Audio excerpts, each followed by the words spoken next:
تعالوا بقى نعمل كيكة الجيلي الجميلة اللي قدامكم دي. احلى واطعم واشيك كيكة جيلي هتعمليها. وبصي شكلها معايا عامل ازاي، تحفة خرافة بجد، حاجة جميلة جدا، من احسن الوصفات اللي انا عملتها. بصي وشكلها معايا لذيذ وخطير. ولو عجبتك اوعي تنسيني بالاشتراك، شير ولايك وكومنت حلو كده منك ليا ومتابعة جميلة. بصي ودي شكلها عايزه اقولك طعمها جميل جدا جدا جدا. اول حاجه معايا 3 علب من الجيلي. انا جايبه الفراوله وجايبه الاناناس وجايبه المانجا. ومعايا بقى ايه، كوبايه ميه سخنه. اول حاجه هنعمل الجيلي. جبت الطاسه بتاعتي الحلوه دي ونزلت عليها بكوبايه ميه مغليه، وهنزل عليها بالباكت الاناناس الجميل ده، وهقلب كده تقلبتين لغايه ما يدوب معايا خالص. وهنزل بالسكر، وهنزل عليه بكوبايه ميه بارده.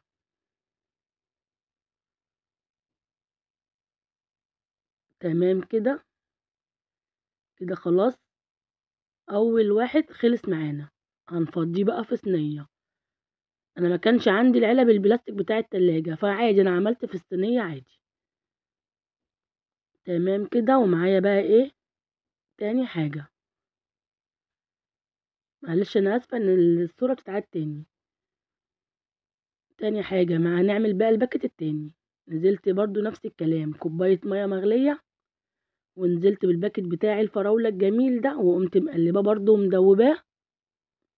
داب معايا خالص، المسحوق اختفى معايا خالص. نزلت برضو زي ما انت شايفه كده، نزلت برضو بكوبايه الميه البارده، وهنزل عليه برضو بالسكر. وكده برضو يبقى تاني حاجه خلصت معايا. ندوب السكر خالص، وبرضو نحط في الصينيه بتاعتنا زي ما انت شايفه كده. هنعمل تالت حاجه معانا برضو المانجا، نفس الكلام برضو، نفس الطريقه. وهنقلب لغايه برضو ما المسحوق بتاعنا خالص يختفي. كوبايه الميه البارده ومعلقه السكر برضو، وكده يبقى معانا خلاص خلص. وهنفضيه بقى وكده خلاص زي ما انت شايفه كده. اول خطوه عملتها ان انا عملت الجيلي بتاعي. بعد ما برد بقى حطيته في التلاجة يبرد. وتعالي بقى نعمل ايه المهلبية بتاعتنا الحلوة دي. اول حاجة اللبن معايا غلي، نزلت بشوية السكر بتاعتي. تمام. تالت حاجة هنزل بالجيلاتين، وده جيلاتين حلال نباتي محلل، معلقتين من الجيلاتين. وتمام كده خلص معايا. هسيبه بقى يبرد، ما ينفعش تحطيه على جيلي سخن. وادي الجيلي معايا كده خلاص خلص واتعمل. تمام زي ما انت شايفة كده. هجيب السكينة بتاعتي بقى وهعمله مكعبات بالشكل ده.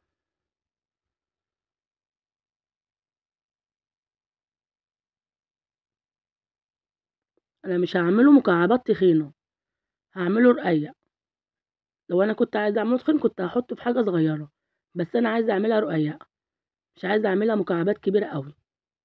وهقلب بقى كده ايه الجيل على بعضه، وهنزل عليه. وهنزل بقى باللبن بتاعي بعد ما برد، طلعته من التلاجة. وهنقلبه بقى ونشوف الشكل بتاعه. ويا رب يا رب يعجبك. ولو عجبتكم الوصفة بتاعتي وعجبكم شكله، اوعوا تنسوني بالله عليكم بالاشتراك في القناة، ودعموني كده وكومنت حلو منك ليا. ويا رب يا رب يعجبك. وده كان شكله معايا.